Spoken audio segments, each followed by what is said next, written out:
નમસ્કાર, વેધર એનાલિસિસમાં આપની સાથે હું છું સેજલ અને આજે વાત કરવી છે ગુજરાતમાં કઈ કઈ જગ્યાઓ પર વરસાદની આગાહી છે અને ક્યાં હીટ વેવની આગાહી છે. જી હા, ગુજરાતના એક ભાગમાં વરસાદની આગાહી છે અને બીજા ભાગમાં હીટ વેવની આગાહી છે, જ્યાં 40 ડિગ્રીથી ઉપર તાપમાન જઈ શકે છે. આ બે પ્રકારની પરિસ્થિતિ ગુજરાતમાં એક સાથે જોવા મળવાની છે. કારણ શું છે એના વિશે પણ વાત કરીશું. મારી પાછળ સ્ક્રીન પર તમે જોઈ રહ્યા છો હવામાન વિભાગની સેટેલાઇટ ઇમેજ અને ઇમેજમાં તમે જોઈ રહ્યા છો ઉત્તર તરફની જે દિશા છે ઉત્તર ભારતની, ત્યાં વેસ્ટર્ન ડિસ્ટર્બન્સ સતત આવી રહ્યા છે અને એ વેસ્ટર્ન ડિસ્ટર્બન્સના કારણે ઉપરથી ઠંડા પવનો આવી રહ્યા છે, જેના કારણે વહેલી સવારે ગુજરાતમાં અને મોડી રાત્રે ઠંડક અનુભવાય છે. ઠંડો માહોલ અને ઠંડો પવન છે એ અનુભવાય છે અને દક્ષિણ ગુજરાતની આસપાસ તમે જોઈ રહ્યા છો મુંબઈ, મહારાષ્ટ્ર, ગોવા આસપાસ વાદળછાયું વાતાવરણ છે અને એ વાદળછાયા વાતાવરણની અસર ગુજરાતના દક્ષિણ ભાગમાં પણ થઈ રહી છે, જેના કારણે ગુજરાતમાં વરસાદ પડવાની આગાહી હવામાન વિભાગે કરી છે. તો એક તરફ ગુજરાતના એક ભાગમાં વરસાદી માહોલ રહેશે, ડાંગમાં એની શરૂઆત પણ થઈ ગઈ છે. ડાંગ, આવા, વલસાડના અમુક ભાગો છે, બધી જ જગ્યાઓ પર વાદળછાયું વાતાવરણ જોવા મળ્યું. ક્યાંક ઝાપટા પણ પડ્યા છે ડાંગ વિસ્તારની અંદર અને દક્ષિણ ગુજરાતના એ વિસ્તારોની અંદર. એ ગઈકાલથી શરૂઆત હતી. 31 તારીખથી 5 એપ્રિલ સુધી સતત રાજ્યની અંદર આ પ્રકારનું વાતાવરણ જોવા મળવાનું છે. એટલે વિષમ પરિસ્થિતિ અને ડબલ ઋતુનો અનુભવ થશે. ક્યાંક વરસાદ પડશે તો ત્રણેય ઋતુનો એક સાથે અનુભવ પણ થશે. એટલે આ પ્રકારની આગાહી હવામાન વિભાગે જે આગાહી કરી છે, અહીંયા તમે આ મેપ અને આ બીજી તારીખની આગાહી જોઈ રહ્યા છો. એક તરફ યલો અને એક તરફ ઓરેન્જ છે. ઓરેન્જ વાડામાં હીટ વેવની આગાહી હવામાન વિભાગે કરી છે, જે અતિશય ગરમી પડવાની શક્યતાઓ છે, અને એક તરફ વરસાદની પણ આગાહી હવામાન વિભાગે કરી છે. આજના દિવસમાં કયા કયા વિસ્તારોમાં વરસાદ પડવાનો છે પણ જોઈ લઈએ. સૌરાષ્ટ્રના અમુક વિસ્તારોમાં પણ આજના દિવસે વરસાદની શક્યતા વર્તાઈ રહી છે હવામાન વિભાગે જે આગાહી કરી છે પ્રમાણે. એટલે રાજ્યમાં ઠંડક અનુભવાશે તો ગરમીથી લોકોને રાહત મળશે, પણ ખેડૂતો માટે આ ચિંતાનો માહોલ ચોક્કસથી છે, કેમ કે કેરી અને ચીકુનો પાક અને હજુ તો ક્યાંક મોર આવ્યો છે અને ક્યાંક ફળ નાનું છે. જો વરસાદ પડે તો પાકને મોટું નુકસાન થાય એ પ્રકારની શક્યતા પણ છે. અને આ હવામાન વિભાગે જે મેપ જાહેર કર્યો છે, જેમાં હવામાન વિભાગે હીટવેવની આગાહી પણ કરી છે અને સાથે સાથે વરસાદની આગાહી પણ કરી છે. હવામાન વિભાગનું આ મેપ અને બીજી તારીખની આગાહી 2 એપ્રિલે દક્ષિણ ગુજરાત, ઉત્તર ગુજરાત અને સૌરાષ્ટ્રના અમુક વિસ્તારોમાં હવામાન વિભાગે છૂટા છવાયા સ્થળો પર વરસાદી ઝાપટા પડવાની આગાહી કરી છે. એ સ્થળ કયા કયા છે તો દક્ષિણ ગુજરાત આખામાં હવામાન વિભાગે આગાહી કરી છે કે ત્યાં વરસાદી ઝાપટા પડી શકે છે. શરૂઆત સાબરકાંઠામાં થશે. સાબરકાંઠામાં,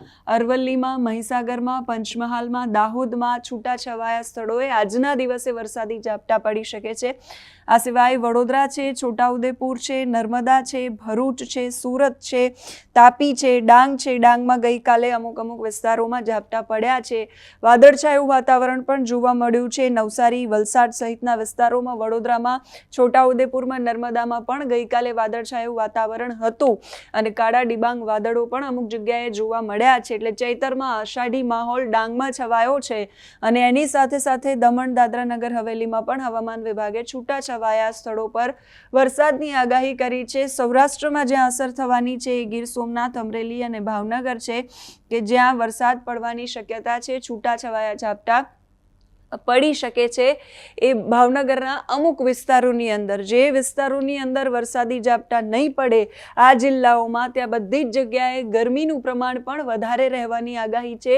બાકી મોરબી છે, સુરેન્દ્રનગર છે, જૂનાગઢ છે, પોરબંદર છે, જામનગર છે, દેવભૂમિ દ્વારકા, આ ભાગ જે આખો વ્હાઇટ તમે જોઈ રહ્યા છો, એ બધા જ વિસ્તારોની અંદર હવામાન વિભાગે હીટવેવની ગરમીની આગાહી પણ કરી છે. પોરબંદરમાં, જૂનાગઢમાં અતિશય ગરમી વર્તાય આજના દિવસે એવી શક્યતાઓ પણ છે. એટલે ગુજરાતમાં એક સાથે 2 ઋતુનો અનુભવ છે એ થવાનો છે. અને આવતીકાલની આગાહી, આવતીકાલે બહુ જ બધા વિસ્તારોમાં વરસાદ નથી પડવાનો, પણ 3 એપ્રિલે છોટાઉદેપુર, નર્મદા, તાપી, ડાંગ, નવસારી, વલસાડ, દમણ, દાદરા અને નગર હવેલી, આ જે આખો પટ્ટો છે ત્યાં છૂટાછવાયા વિસ્તારોમાં હળવા વરસાદી ઝાપટા પડે એ પ્રકારની હવામાન વિભાગની આગાહી છે. બાકી જે બધા વિસ્તારોમાં જ્યાં વરસાદ નહીં પડે ત્યાં ગરમી અતિશય અનુભવાશે એ પ્રકારની આગાહી હવામાન વિભાગે કરી છે. આનું મૂળ કારણ આપણે પોતે છીએ. પ્રદૂષણ આપણે કરીએ છીએ, કાર્બનનું જેટલું ઉત્સર્જન થશે, ગ્લોબલ વોર્મિંગ થશે, આ બધું જ વાતાવરણને અસર કરે છે અને એટલા જ માટે આ પ્રકારની વિષમ પરિસ્થિતિઓનો અનુભવ આપણે કરી રહ્યા છીએ. હવામાન વિભાગની જે પણ અપડેટ્સ આવશે સતત તમારા સુધી પહોંચાડતા રહીશું. હવામાન નિષ્ણાંત પરેશ ગોસ્વામી શું કહી રહ્યા છે એ સાંભળીએ. એટલે હવે પહેલી વાત તો એ સમજવાની છે કે જે આ હવામાનમાં પલટો આવી રહ્યો છે, વાદળછાયું વાતાવરણ થશે ને અમુક જગ્યાએ માવઠાના ઝાપટા પડશે, પણ અહીંયા કોઈ એવો ડર રાખવાનો નથી કે આ માવઠાને કારણે મોટું નુકસાન થાય, કેમ કે આ અતિ તીવ્ર માવઠું થવાનું નથી. એકદમ સામાન્ય છૂટાછવાયા ઝાપટા પડવાના છે, એટલે કોઈ ડરવાની કે ગભરાવાની જરૂર નથી, કેમ કે આમાં કોઈ મોટું માવઠું નથી. એકદમ છૂટાછવાયા સામાન્ય ઝાપટા પડવાના છે. હવે આ આવતીકાલે 1 તારીખ અને પરમ દિવસે 2 તારીખ, એની અંદર જોવા જઈએ તો દક્ષિણ ગુજરાતના પણ વલસાડ, વાપી, બારડોલી, બીલીમોરા, નવસારી, સુરત સુધીના વિસ્તારોની અંદર પલટો જોવા મળશે અને છૂટાછવાયા ક્યાંક ક્યાંક ઝાપટા પડશે.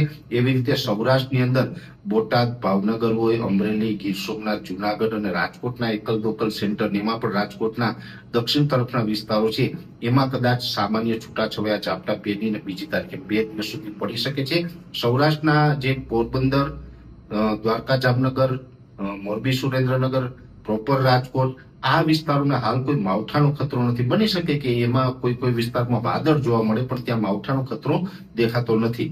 એટલે 2 દિવસ સુધી સૌરાષ્ટ્રમાં અસ્થિરતા રહેશે. કચ્છના દરિયાઈ કાંઠાની અંદર કદાચ 1 અને 2 તારીખ દરમિયાન કોઈ જગ્યાએ વાદળ થાય અને એકલ દોકલ સેન્ટરમાં ક્યાંય છાંટા પડે એ વાત અપવાદ રહેશે. પણ સૌરાષ્ટ્રમાં પણ આ વિસ્તારોમાં જ્યાં ઝાપટા પડશે એકદમ સામાન્ય અને એકદમ છૂટાછવાયા હશે. એવી રીતે જોવા જઈએ તો 1 થી 4 તારીખ સુધી મધ્યપ્રદેશ અને રાજસ્થાન બોર્ડર લાગુ વિસ્તારો છે તેમાં થોડીક અસર લાંબો ટાઈમ રહેશે, એટલે કે ત્યાં તો 1 થી 4 એપ્રિલ સુધી આ અસર રહેવાની છે. સૌરાષ્ટ્રમાં તો 1 અને 2 તારીખ 2 દિવસ હશે. પણ જે મધ્યપ્રદેશ અને રાજસ્થાન બોર્ડરની વાત કરવા જઈએ તો અરવલ્લી, મહીસાગર છે, દાહોદ, ગોધરા છે, છોટાઉદેપુર છે, આ તમામ જિલ્લા છે એમાં 1 થી 4 તારીખ સુધી ઘાટા વાદળો જોવા મળશે અને છૂટાછવાયા ઝાપટાઓ છે પડતા રહેશે. પણ ત્યાં પણ હેવી માવઠું થવાનું નથી. છૂટાછવાયા સામાન્ય છાટછૂટ કે ઝાપટા પડી શકે અને દક્ષિણ ગુજરાતના પણ તમામ જિલ્લામાં છૂટાછવાયા છાટછૂટ કે ઝાપટા પડી શકે. એટલે આ ટાઈપનો માહોલ છે ને એ રહેવાનો છે. જો કે આ જે માહોલ છે એ જેટલા વિસ્તારોમાં ઘાટા વાદળ હશે, ઝાપટા પડશે ને ઘાટા વાદળને કારણે અમુક વિસ્તારનું તાપમાન ડાઉન થશે. બાકી જે વિસ્તારોમાં વાદળ નથી એવા વિસ્તારોની અંદર તો તાપમાન છે 40 થી 42 ડિગ્રીની રેન્જમાં જોવા મળશે. એટલે ઓલ ઓવર જોવા જઈએ તો લગભગ રાજ્યના ઘણા ગાંઠિયા વિસ્તારોની અંદર આ વાદળ થવાના છે. એટલે કે કહી શકાય કે 20 થી લઈ અને 22% વિસ્તારો એવા હશે કે જ્યાં વાદળછાયું વાતાવરણ થઈ શકે છે. મેં આપણે નામ જણાવ્યા, દાખલા તરીકે જુનાગઢ હોય કે ભાવનગર હોય, તો ભાવનગર જિલ્લામાં વાદળ થાય તો ભાવનગરના તમામ ગામડાઓમાં ન થાય. એમાં બની શકે કે 2-5% ગામડાઓની અંદર થાય, બીજા વિસ્તારો છે ખુલ્લા રહે. એવી રીતે દરેક જિલ્લાની અંદર 2-5% કે 10% વિસ્તારોની અંદર વાદળછાયું થાય કે ઝાપટા પડે, બાકીના વિસ્તાર જે ખુલ્લા રહેવાના છે.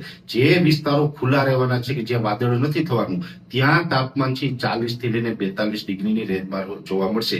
એટલે એકંદરે એવું કહી શકાય કે ડબલ ઋતુ છે એ આપણે ગુજરાતની અંદર જોવા મળશે. કોઈ જગ્યાએ ઝાપટા પડતા હશે ને કોઈ જગ્યાએ હીટવેવ હશે. આમ તો હીટવેવનો રાઉન્ડ અત્યારે ચાલી રહ્યો છે. આપના ગામ, વિસ્તાર અને જિલ્લામાં કેવો માહોલ છે, વાતાવરણ કેવું છે, હીટવેવ છે, ગરમી છે, વાદળછાયું વાતાવરણ છે કે પછી ક્યાંક વરસાદી ઝાપટા પડ્યા છે, આ બધું જ લખીને કમેન્ટમાં તમે અમારા સુધી પહોંચાડી શકો છો. અત્યારે આ વિડીયોમાં બસ આટલું જ. નમસ્કાર.